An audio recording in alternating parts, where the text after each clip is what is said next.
Dan buat khawatir, cuma mungkin lebih difilter tapi banyak cerita ke mama juga. It's been 2 years now. It's been almost 2 years and a half without going back home. Ya cuma mau bilang makasih kayak udah ngerawat kayak gitu dari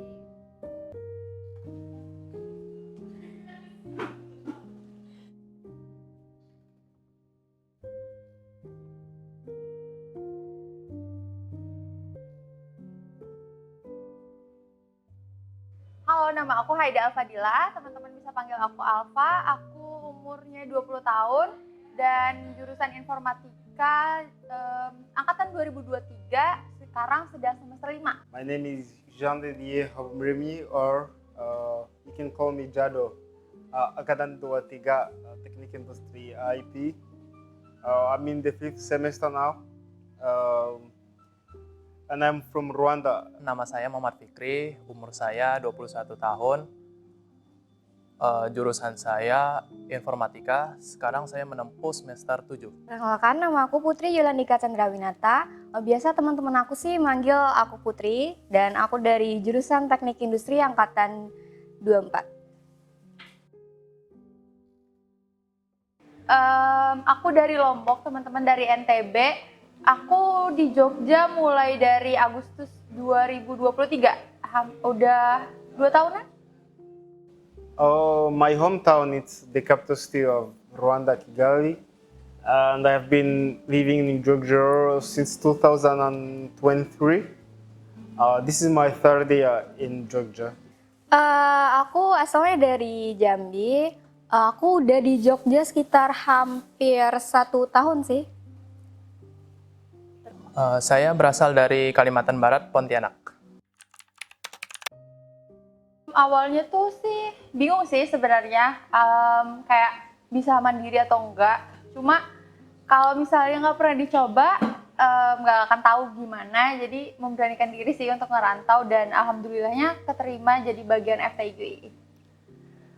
There's my friend. He studied in Indonesia, but online. He didn't come to Indonesia. I studied in Diponegoro, Undip, Semarang. So when I visit him, he said, "You want to go study abroad?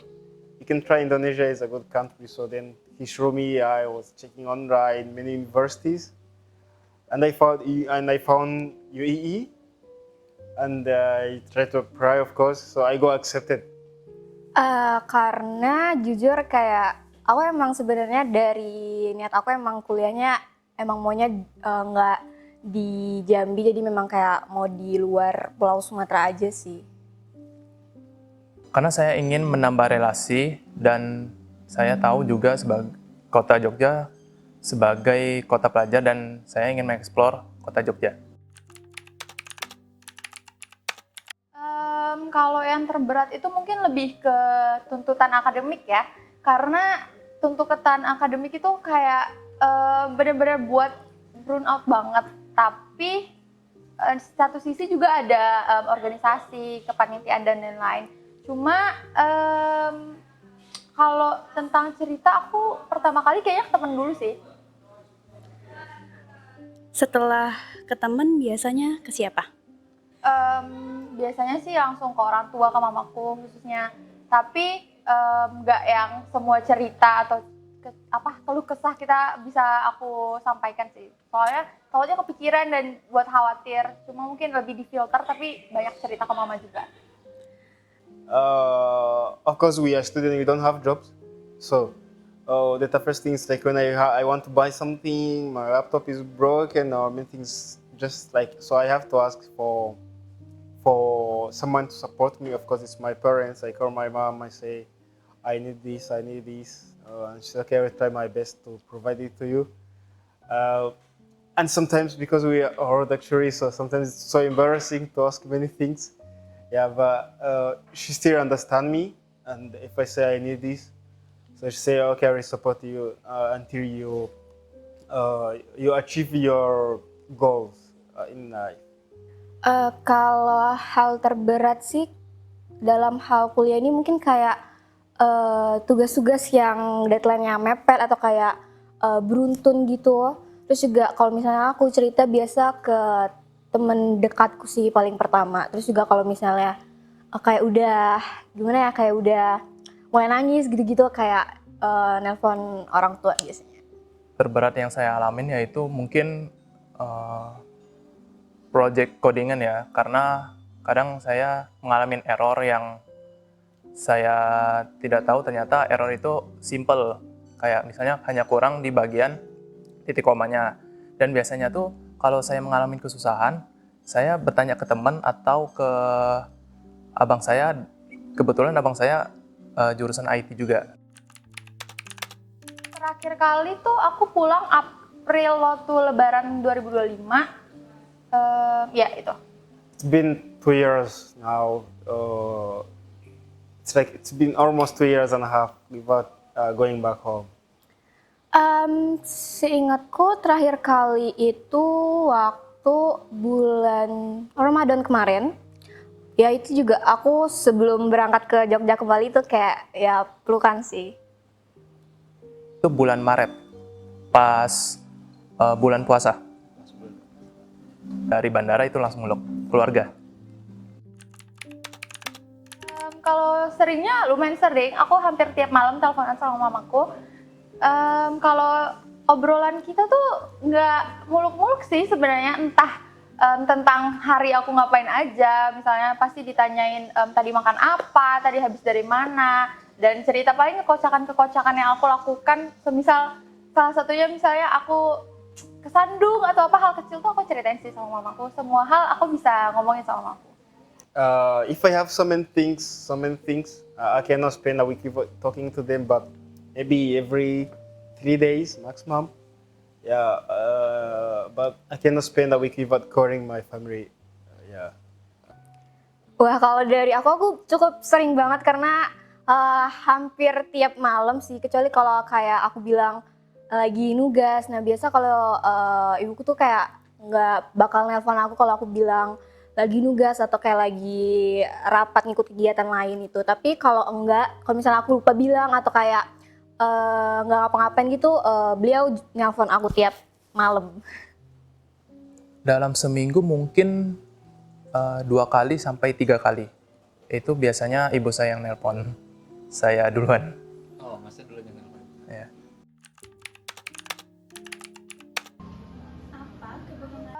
Kayaknya kalau sakit ya, selama belum ngerasa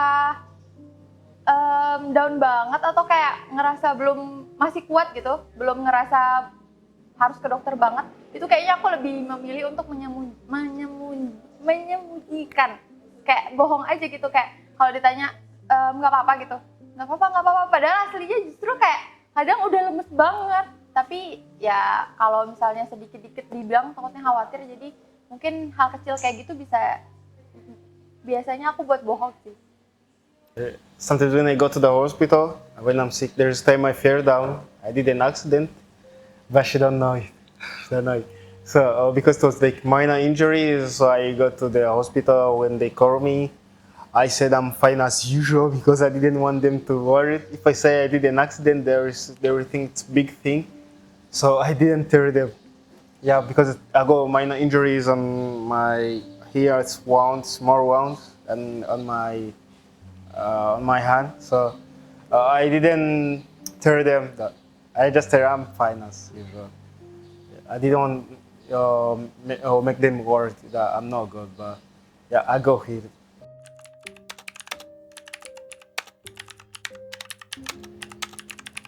Lebih ke kayak pengertian dari seorang ibu sih menurut aku, kayak nyiapin makan pagi, terus kayak kalau aku sekolah tuh kan kayak dari SMP SMA gitu, aku selalu kayak dibawain bekal ke sekolah, jadi kayak pas kuliah ini bener-bener kayak kerasa gitu, kayak nggak ada yang masakin gitu, kayak nggak ada yang buat bekal, jadi kayak kadang kalau aku ada waktu luang gitu buat masak di pagi hari, ya kadang aku masak sendiri.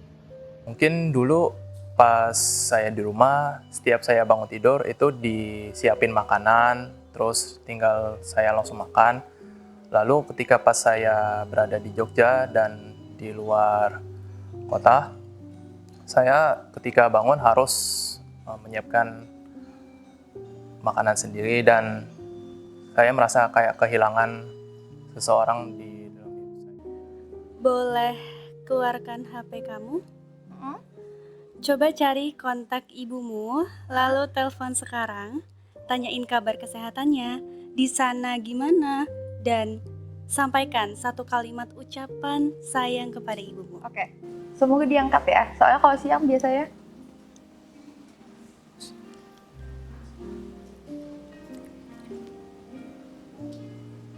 Halo. Halo, Ma. Di mana? Tahu Bapak kaget ya, Halo, Mama di mana? di rumah Lagi ngapain? habis sholat. Oh, mau ngomong bentar. Wah, kaget. Enggak. Mau ngomong, Mama harus sehat-sehat ya? Ngomong apa? Harus sehat-sehat. Kondonya? Ah? Enggak. Bentar dulu mau ngomong. Didengerin aja. Habis sholat ini lagi zikir ya. Oke. Ada buat kita.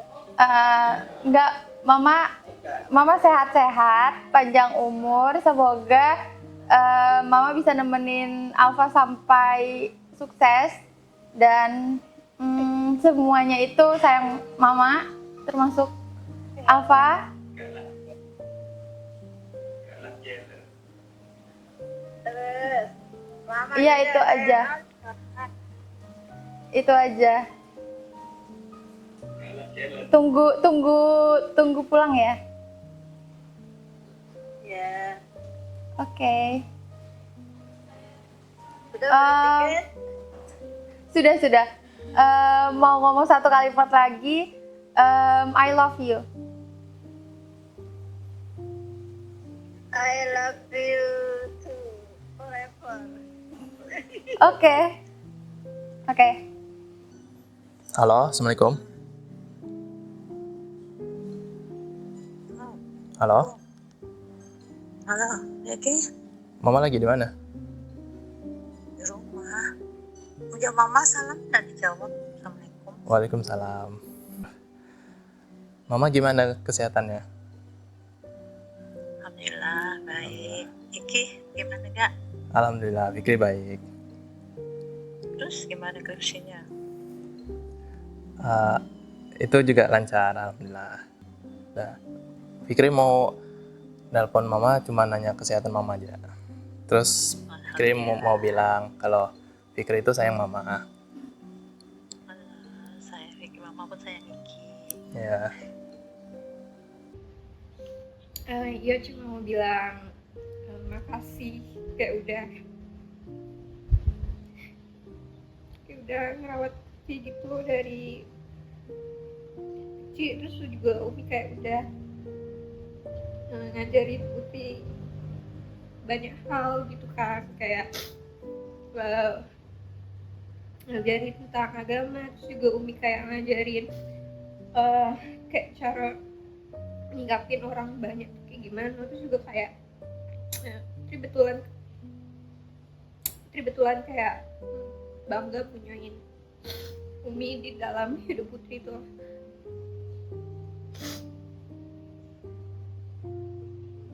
Ya jangan ikutan nangis.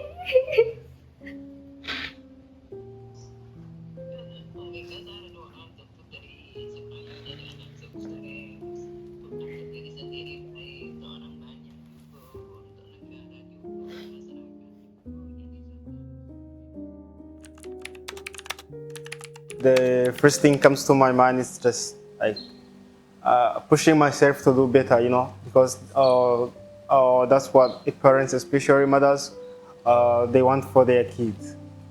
So every time I see her, I just feel like I need to do more, I need to do better, I need to be successful, I need to improve myself. Yeah, as she wanted from the beginning. Yeah, every time I see her, that's what comes to my mind. I think I'm not doing good enough. I have to improve.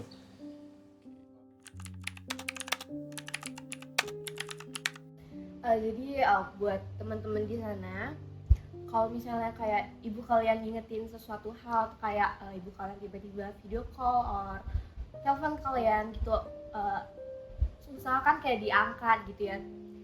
Walaupun kalau misalnya kecuali kalau kalian sibuk gitu, kalian bisa kayak ngomong baik-baik di chat, kayak misal maaf kayak aku lagi sibuk bla bla bla gitu kan, kayak ya Pak, aku mau nekanin banget ke kalian kalau kayak sayangi banget ibu kalian gitu kan, kayak ya sebagaimananya ibu, kayak pasti beliau yang lahirin kita gitu pasti kayak ada rasa gimana ya, kayak ada rasa erat gitulah antara kita sama ibu, walaupun kayak apalagi kalau kita sesama perempuan gitu kan, jadi pakai lebih ke apa namanya, kayak lebih harus sayang banget gitu sih. Jadi Fikri mau mengucapin terima kasih pada Mama yang sudah sayang kepada Fikri dan anak-anak Mama yang lainnya, dan terima kasih sudah menjadi ibu rumah tangga yang baik serta sayang kepada keluarganya dan sayang kepada suaminya. Dan maafin Fikri kalau Fikri belum bisa bahagiin Mama, dan pasti Fikri kedepannya bakal ngebahagiin Mama. I want to say that I love my mother and my family and my parents, and I also want to say thank you so much for believing in me. There are so many children who want to go far away from their parents, especially in foreign countries, but because their parents they don't believe in them, or they don't let them go. They just keep them home, or say you have to study home, you have to study in our country, you don't have to go outside.